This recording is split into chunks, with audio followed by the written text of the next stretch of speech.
Hi everyone, আসসালামু আলাইকুম। সবাই কেমন আছো? আশা করি সবাই ভালো আছো। আলহামদুলিল্লাহ, আমরাও ভালো আছি। তো আরেকটি নতুন ব্লগে তোমাদের স্বাগত।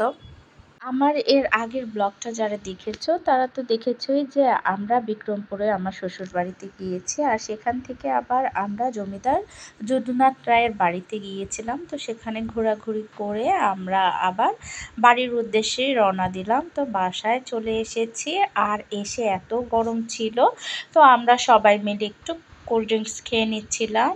আর এখন কিন্তু দুপুর টাইম হয়ে গিয়েছে, আর যেহেতু আমরা চলে আসব ঢাকায় আবার, এর জন্য একটু তাড়াতাড়ি খাবার আমরা খেয়ে নিচ্ছিলাম। আর ওরা আমাদের জন্য আবার পোলাও রান্না করেছিল, ভর্তা বানিয়েছিল। দেখো, 2 রকমের ভর্তা ছিল, আর ভর্তাগুলো কিন্তু খুব মজা হয়েছিল।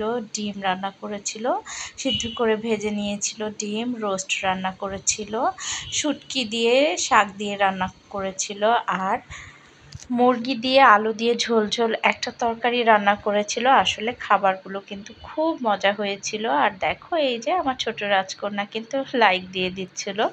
খাবারগুলো আসলেই অনেক মজার ছিল।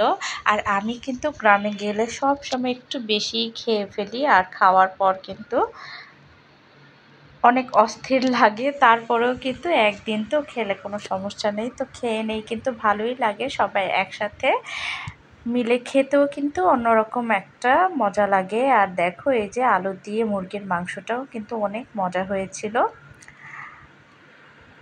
আর বাচ্চারাও কিন্তু এখানে গেলে খুব এনজয় করে খায়, তো সবাই ওরাও মজা করে করে খাচ্ছিল।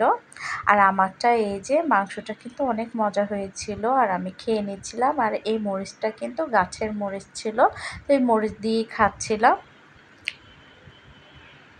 আর আমরা কিন্তু পোলাও দিয়ে সব সময় ভর্তা দিয়ে খাই, আর তোমাদের ভাইয়া কিন্তু খুব পছন্দ করে, তো খেয়ে নিচ্ছিলাম।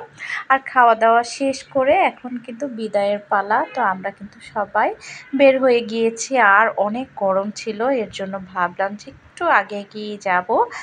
আর দেখো, আমরা গাড়িতে উঠে পড়েছি, আর গাড়িটা অনেক গরম হয়েছিল, কারণ বাহিরে প্রচুর রোদ ছিল, আর গাড়িটা একদম রোদের ভিতরেই ছিল। তো গাড়িতে উঠে তো দেখো, এই যে আমার ছোট রাজকন্যা কেমন করছে গরমে।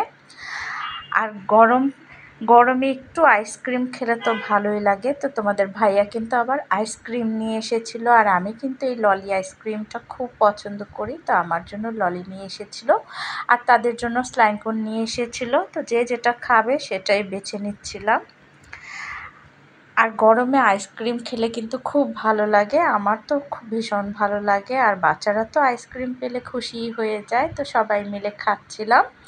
আর গরমের ভিতরে ভালোও লাগছিল। আর এই তো আমার ললি, আমার ললিটা কিন্তু অনেক ভালো লাগে। তোমরা কে কে এই ললি আইসক্রিমটা খাও আমাকে কিন্তু অবশ্যই কমেন্ট বক্সে জানিয়ে দিবে। আর তোমাদের ভাইয়া কিন্তু আবার পছন্দ করে না, তো সে স্লাইম কোন খাচ্ছিল। আর আমার ছোট রাজকন্যা আমার দেখা দেখি এটা নিয়েছে, আর বলছিল যে আম্মু মজা। আর আমার বড় রাজকন্যা স্লাইম কোনই খাচ্ছিল। আর গাড়িতে আমরা একটু চিপস, কোল্ড ড্রিঙ্কস এগুলো খেয়ে নিচ্ছিলাম। তো আমরা কিন্তু আলহামদুলিল্লাহ বাসায় চলে এসেছি। আর বাসায় এসে তাড়াতাড়ি আমি আগে চা বসিয়ে দিয়েছি। আসলে আমার ব্লগ যারা দেখো তোমরা তো জানো, চা না হলে তোমাদের ভাইয়া আমাদের দুজনের কিন্তু একদিনে চলে না। তো চাটা খেয়ে নিচ্ছিলাম। আর যত কিছুই খাই না কেন, চা না খেলে কিন্তু পরিপূর্ণতা আসে না, আর মাথা ব্যথা করে। এটা ভালো অভ্যাস না বাজে অভ্যাস, কোন যেটাই বলো না কেন, এটা খেতেই হবে। তো আমরা দুইজন খেয়ে নিচ্ছিলাম চা। তো চাটা খেয়ে আমাদের আবার এনার্জি কত দেখো। তো আজকে তো পয়লা বৈশাখ ছিল, তো বাচ্চারা একটু ঢাকার ভিতরে ঘোরাঘুরি করবে না, সেটা কি করে হয়। তো আমরা কিন্তু আবার রেডি হয়ে কোথায় যাচ্ছি জানতে হলে দেখতে হবে কিন্তু নেক্সট ব্লগটা। সবাই ভালো থাকবে, সুস্থ থাকবে, সাবধানে থাকবে। আল্লাহ হাফেজ।